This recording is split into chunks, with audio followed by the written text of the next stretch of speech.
Listening Diagnostic Pretest. Page 143. Questions 1 through 5. Listen to a conversation between an advisor and a student. Hi, Brad. Thanks for coming in. No problem. What did you want to see me about? Well, I saw your mid-semester grade report, and there was something of a problem on it. You mean my history class? Yes, exactly. Look, we usually don't call students in for mid-semester grades, but I've been trying to check up on the freshmen who are having problems to help them, be more successful during their time here at the university. Okay, but it's only that class. Oh, I know. Don't get me wrong, Brad. I didn't ask you to see me today to scold you. I did see that you're doing fairly well in your other classes. Your grades in them show you're perfectly capable of good work.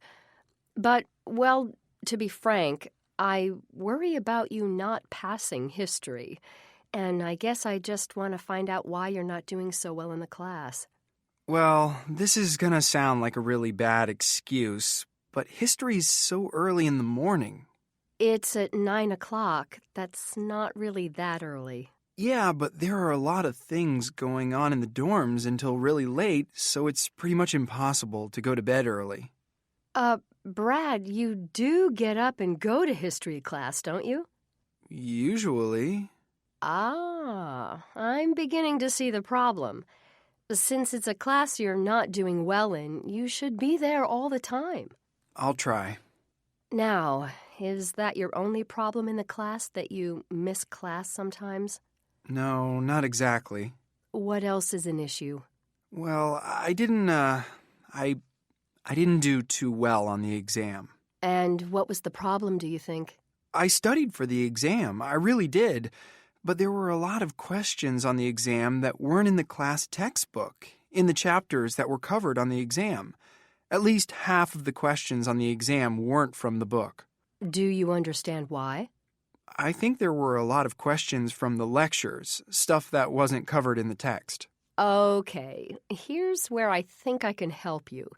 And this... Really? How? Okay, if it'll make you feel any better, Brad. You're not the first student to have issues with Professor Branson's history class. His exams seem to be a far cry from what many students are used to. I'll say. Look, after a few students came to me with the same problem last year, I got in touch with Dr. Branson.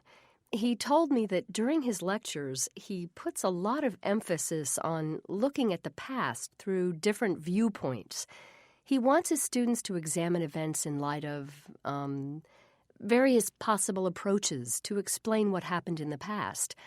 That's what he stresses in his lectures, and his exams reflect that emphasis. Okay, so you're saying I'm not going to get all of these different ideas if I only read and don't go to class. Precisely. But there's a bigger issue here, and this is why I was saying I like to get the freshmen into my office as soon as possible. Each professor has a different approach to what he or she wants the students to take away from a class. Yeah, I'm beginning to see that. Part of being a successful student is being aware of what professors expect of their students.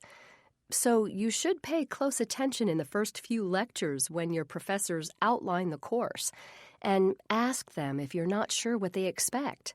The class is huge, so I can't really... Well, in the case of the big lecture courses, you actually have another resource. The teaching assistants, the TAs. A lot of times they even have, or can give a clearer explanation of what the professors expect, since they were in your position not so long ago.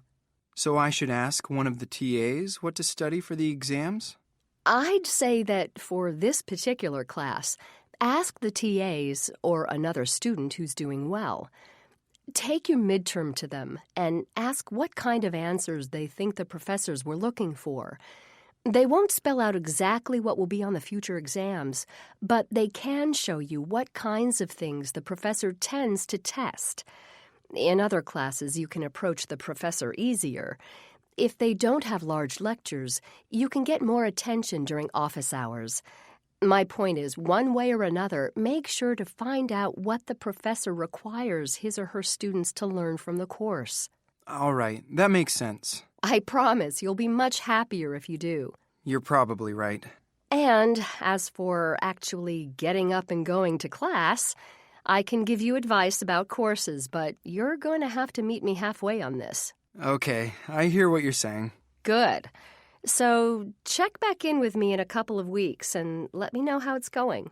I'll do that. Thanks for the advice. Sure.